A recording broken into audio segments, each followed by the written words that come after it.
Jamaah Jum'ah rahimakumullah. Sebelum lupa, tentu saja khotib ingin menasihatkan diri khotib sendiri dan hadirin jamaah yang sama-sama mengharap ampunan dan ridho Allah Subhanahu wa taala untuk terus meningkatkan kualitas ketakwaan kita kepada Allah Subhanahu wa taala.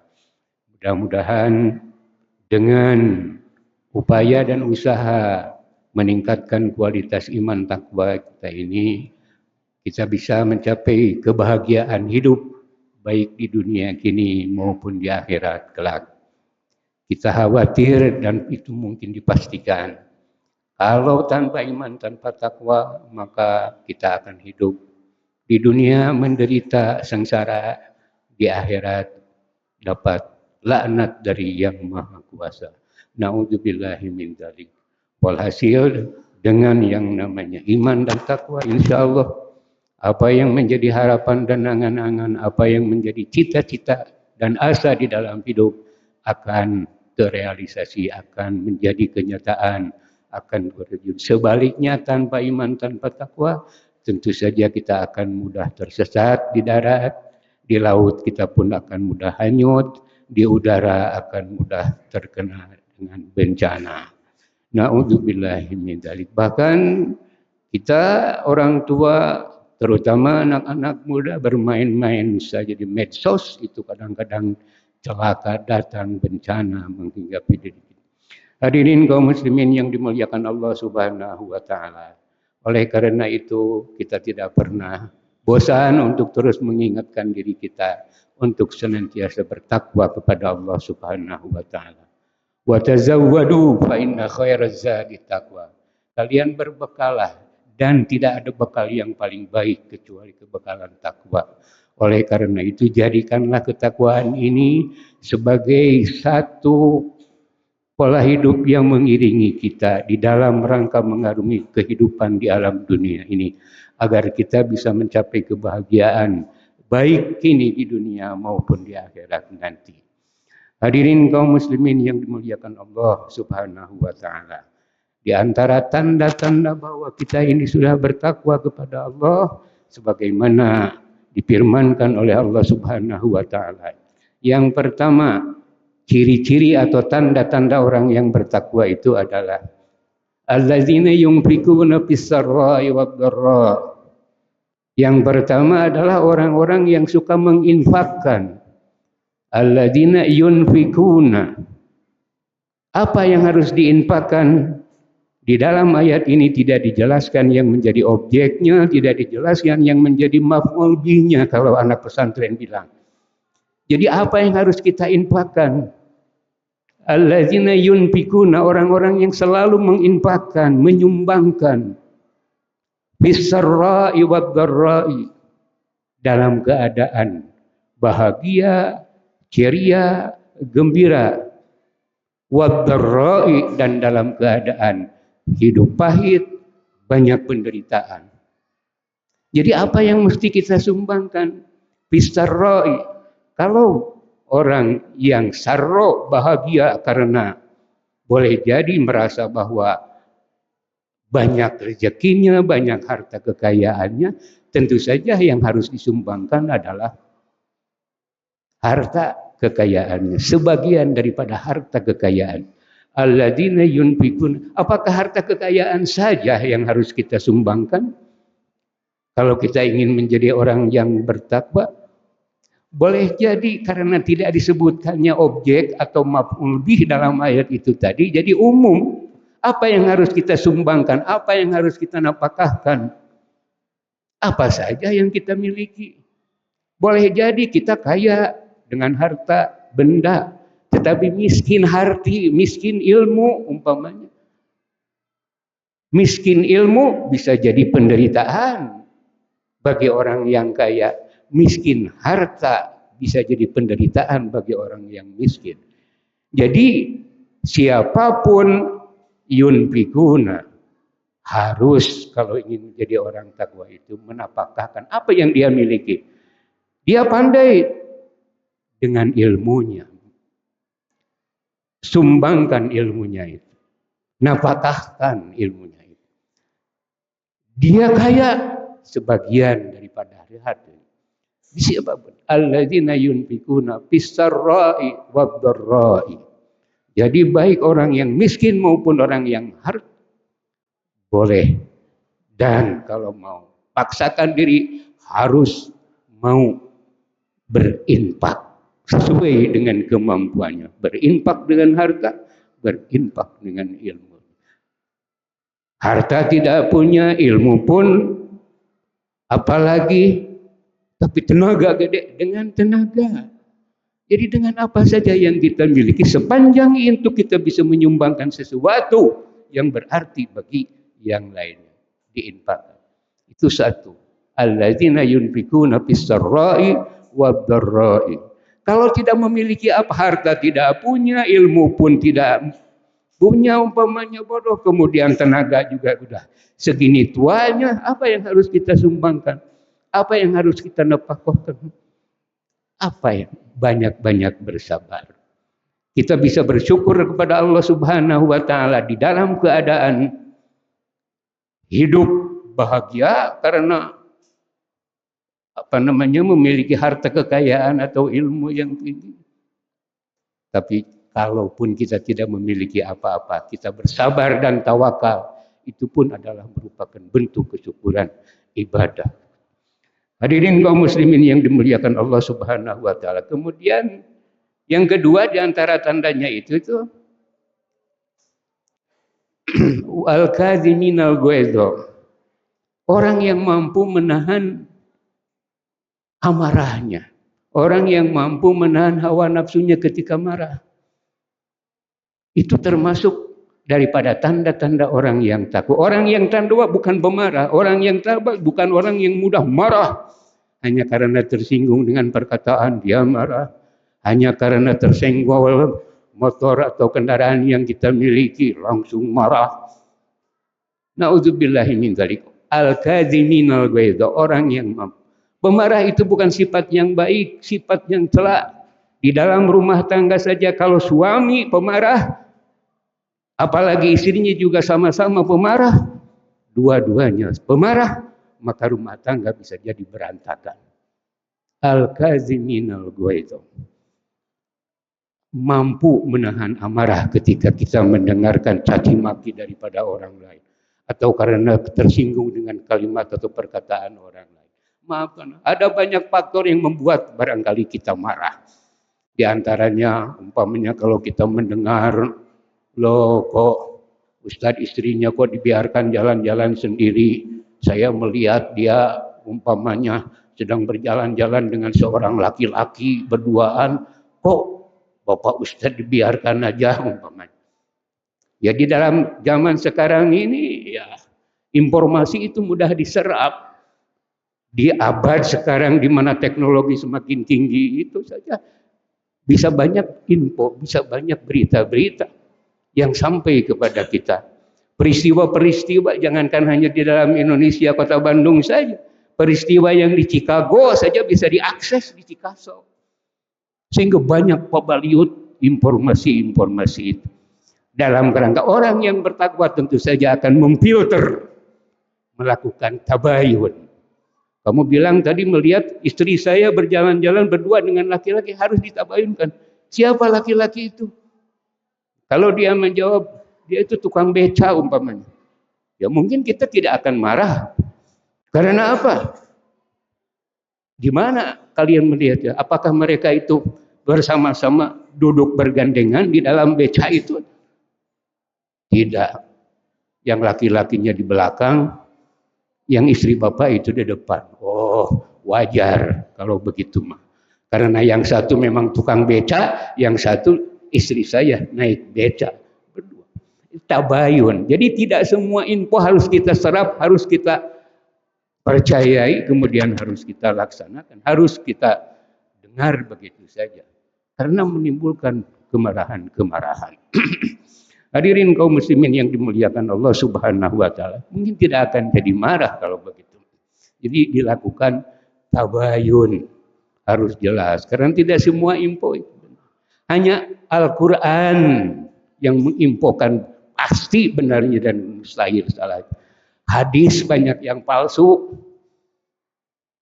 Hadis jangan, bahkan tafsirnya sendiri banyak yang keliru. Apalagi paham manusia para ulama. Tidak boleh dipercaya semuanya. Hanya satu yang benar-benar mutlak benarnya, Al-Quranul Karim. Hadirin kaum muslimin yang dimuliakan Allah Subhanahu wa taala. Jadi kalau kita melakukan tabayun seperti dalam peristiwa umpamanya yang tadi itu, tidak akan timbul kemarahan. Ya, info-info semua yang dapat kita serap kalau kita mudah mempercayainya, itu akan menimbulkan perpecahan, dan perpecahan. Menimbulkan suudzon dan suudzon. Orang suudzon itu nggak benar. Ya, ketemu dengan orang yang tersenyum kepada kita karena kita suudzon, apa kamu menertawain saya? Disangkanya dia mempertawakan dirinya sendiri. Karena apa? Karena udah zonnya itu sudah jelek.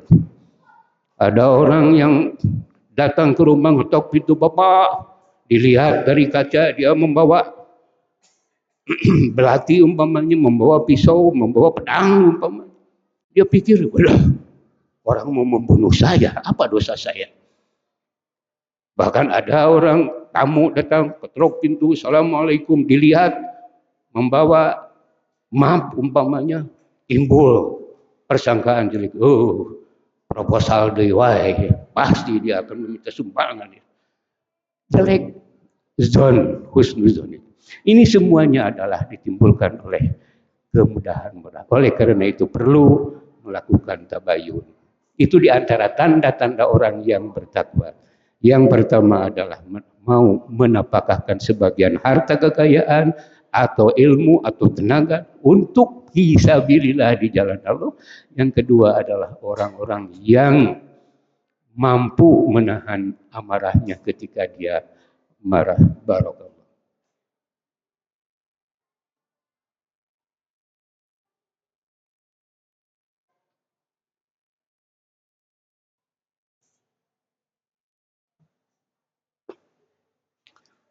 Alhamdulillahirabbil alamin. Wassalatu wassalamu ala asyrofil anbiya'i wal mursalin. Asyhadu an la ilaha illallah wahdahu la syarikalah wa asyhadu anna Muhammadan abduhu wa rasuluh. Kemudian selanjutnya ayat itu bersambung wal afina anin nas. Yang kedua tadi tidak boleh menjadi orang pemarah, wal afina anin nas, tetapi harus banyak-banyak memberikan maaf kepada orang lain. Al-afina anin nas, maafkan orang lain. Tidak perlu mendendam kalau dia pernah memukul kita. Karena orang pendendam itu tidak baik. Orang pendendam itu akan susah sendiri. Hatinya penuh dengan dendam kesumat. Pikirannya muter terus bagaimana caranya aing bisa ngebalaskan nyeri aing lantaran aing ditampilin ke manehna. Seperti itu. Jadi tidak ada baiknya. Maka pantas Allah Subhanahu wa taala menjanjikan orang-orang yang seperti tadi. Yang pertama mau menapahkan sebagian harta dan kekayaan, tenaga dan pikirannya. Kemudian orang yang mampu menahan dirinya ketika dia marah. Dan yang ketiga adalah orang-orang yang pemaaf. Itu disediakan Allah Subhanahu wa taala adalah surga. Surga itu hanya milik orang alladzina yunfikuna fis sarra'i wad dharra'i wal kadhimina al ghaidha wal 'afina 'anil nas. Itu adalah merupakan ahli-ahli surga, termasuk orang-orang yang bertakwa itu tadi. Hadirin kaum muslimin yang dimuliakan Allah Subhanahu wa taala, ayat yang memerintahkan kita untuk bertakwa itu dilanjutkan dengan wa'tasimu bihablillahi jami'an wa la tafarraqu. Kalian harus berpegang teguh bihablillah dengan tali Allah. Wa la tafarraqu, jangan sampai bercerai-berai. Insya Allah bagi orang-orang yang memiliki sifat ketakwaan itu tadi tidak akan mungkin terjadi yang namanya tafarruq. Tapi tentu saja akan bersatu. Kita diperintahkan oleh Allah Subhanahu wa taala untuk mempersatukan umat ini, mempersatukan bangsa ini. Hadirin kaum muslimin, sekarang ini kita melihat bagaimana situasi dan kondisi bangsa kita ini antara satu dengan yang lain, satu partai dengan partai yang lain, gontok-gontokan ke sana kemari. Wa'tasimu bihablillahi jami'an wa la tafarraqu, jangan sampai bercerai-berai. Hadirin kaum muslimin yang dimuliakan Allah Subhanahu wa taala, Rasulullah sallallahu alaihi wasallam memerintahkan kepada kita, mengajarkan kepada kita satu ajaran, kun kal yadain, di dalam rangka tidak tafarruq, di dalam rangka i'tisam billah, itu adalah kun kal yadain, kalian harus menjadi seperti dua tangan. Kita melihat tangan kanan dengan tangan yang kiri. Tangan yang kanan kerjaannya adalah yang berat-berat. Tangan yang kanan pekerjaannya adalah yang baik-baik. Sementara tangan yang kiri selalu mengerjakan pekerjaan-pekerjaan yang jelek. Tapi pekerjaan-pekerjaan itu ringan. Nah, tangan yang kanan tidak pernah iri kepada tangan yang kiri. Enak kamu jadi tangan kiri, gawenangan seukur ringan wungkul. Giliran yang ringan-ringan kamu yang diperintah, giliran yang berat aku yang mengerjakan yang disuruh, dan tidak pernah. Yang kiri juga tidak pernah iri kepada tangan yang kanan. Enak kamu menjadi tangan yang kanan. Kerjaan yang dikerjakan yang baik-baik, makan dengan tangan yang kanan, minum dengan tangan yang, semua pekerjaan yang baik dilakukan dengan tangan yang kanan. Dengan kamu tidak ada iri. Demikian juga tangan yang kiri. Hadirin kaum muslimin yang dimuliakan Allah Subhanahu wa taala, tidak iri kepada tangan yang kiri. Kamu enak yang ringan-ringan. Tapi giliran yang jelek-jelek dikerjakan. Tangannya ada bangkai tikus, bagian tangan yang kiri. Ada mengambil lembaran dengan yang tangan yang kiri.